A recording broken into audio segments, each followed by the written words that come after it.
Olá, bom, hoje então a gente vai conversar um pouquinho sobre o incrível A Disciplina do Amor, da Lígia Fagundes Telles.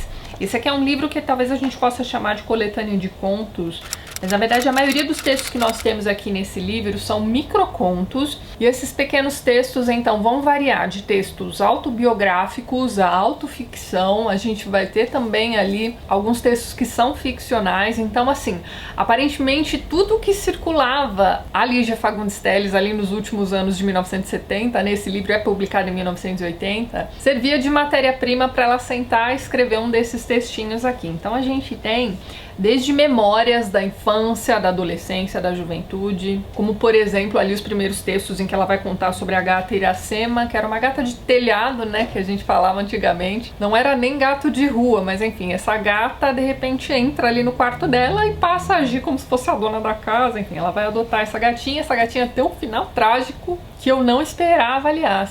Então tem essas memórias também do pai lendo jornal, outras memórias familiares, memórias da casa da infância, vizinhos. E essas memórias também são intercaladas com notícias de televisão que ela está assistindo ali na hora. Então, uma inundação em São Paulo, aí ela vai lá e comenta sobre aquela matéria que ela tinha acabado de ver no telejornal, sobre a cidade em que ela vive, né, a cidade de São Paulo. Ela também foi estudante de Direito, né, no Largo São Francisco, e também de Educação Física. Achei isso bem curioso. Então a gente tem aqui também algumas memórias da época da faculdade. Ela foi amiga também da Hilda Hilst, então tem um momentinho aqui. Esse é um dos textos mais curtos, são apenas 4 linhas, né, se chama Signo de Áries. E aí ela vai começar assim: você está sempre indo de um lado para o outro, você não para, mas afinal do que você está fugindo? Perguntou Hilda Hilst. Riu. Seja o que for, essa coisa da qual você está fugindo, acho que ela não vai te alcançar nunca. Além da Hilda aparecer aqui nesse livro também, a gente tem o Carlos Drummond de Andrade, diversas outras figuras aí conhecidas também, que faziam parte do círculo de amigos da Lígia Fagundes Telles.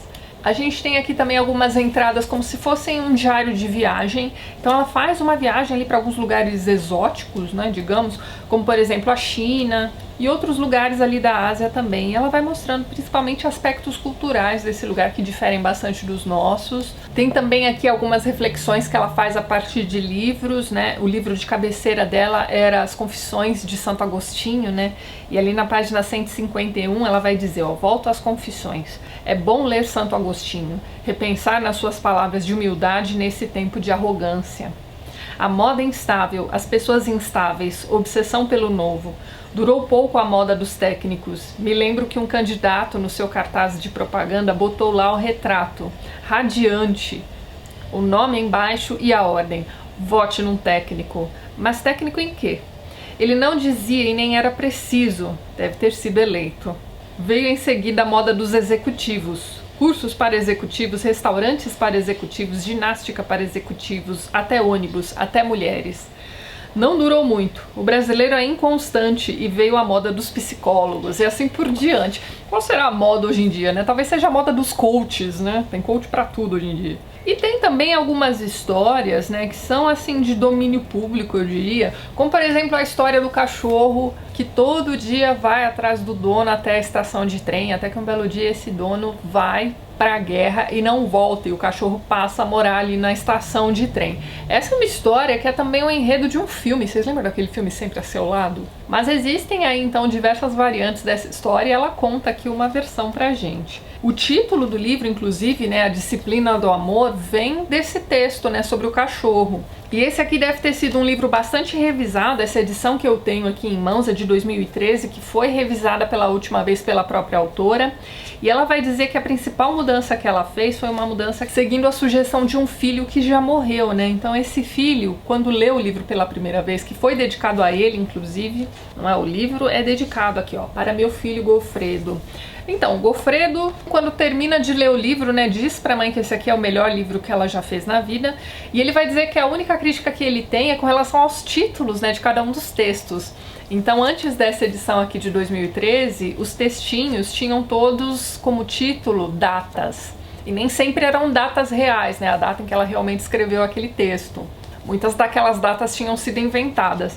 Então ela decide seguir essa sugestão do próprio filho e vai colocando então pequenos títulos ali para cada um dos seus contos. Além dessa modificação, outra sugestão que ele deu foi com relação aos nomes das pessoas reais, né? Então, por exemplo, em vez de escrever o nome Hilda Hilst, ela tinha colocado apenas HH. Então, por mais que muitas pessoas soubessem que as duas eram muito amigas, enfim, muita gente sabia de quem se tratava o HH, mas muitos outros leitores, né, não faziam ideia de quem seria. Então ela faz isso aqui nessa edição revisada também, coloca os nomes certinhos dos amigos, do marido, enfim. Mas então, como eu ia dizendo, essa provavelmente não foi a única revisão que ela fez para esse livro, porque tem um texto aqui em que ela vai conversar com um amigo que vai questionar então o título do livro, né? Então, como assim disciplina do amor? O amor lá precisa de disciplina? Ele vai dizer que o amor é indisciplinado por natureza, e aí ela vai responder, ó, isso só na aparência, na casca. Lá nas profundezas ele é de uma ordem e de uma harmonia só comparável à abóbada celeste.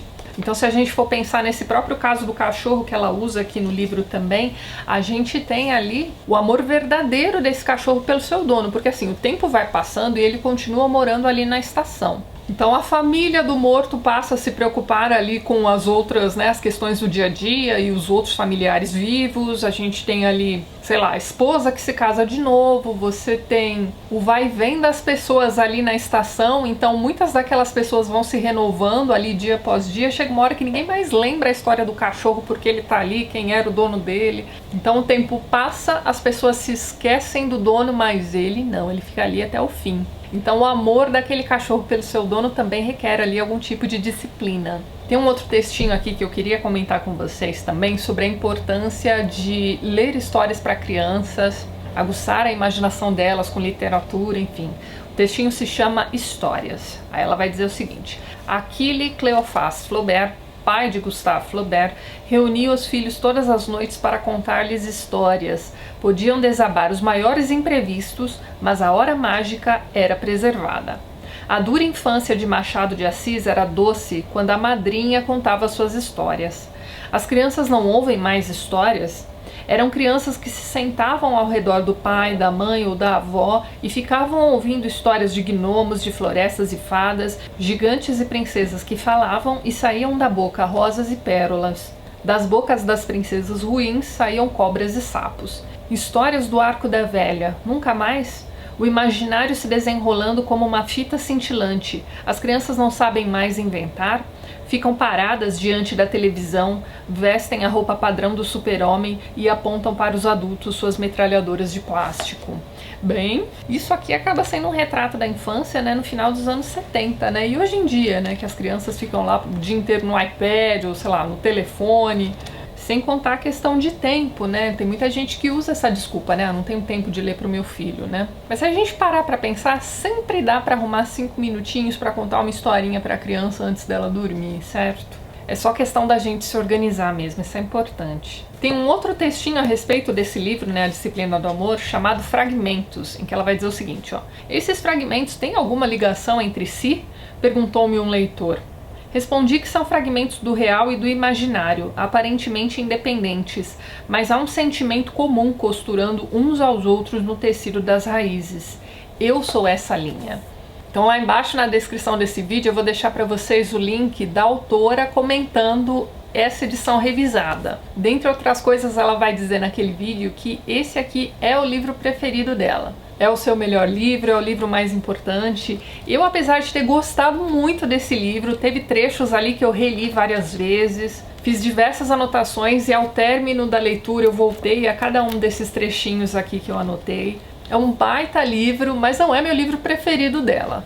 Meu livro preferido da Lígia Fagundes Telles continua sendo As Meninas, que aliás é um romance maravilhoso que, se você não conhece, recomendo fortemente que conheça. Tem vídeo aqui no canal também, vou deixar o link lá embaixo na descrição do vídeo. Então é isso, vou encerrando por aqui, deixo essa dicona aqui pra vocês. Vejo vocês nos próximos vídeos do canal, um beijo grande e até mais!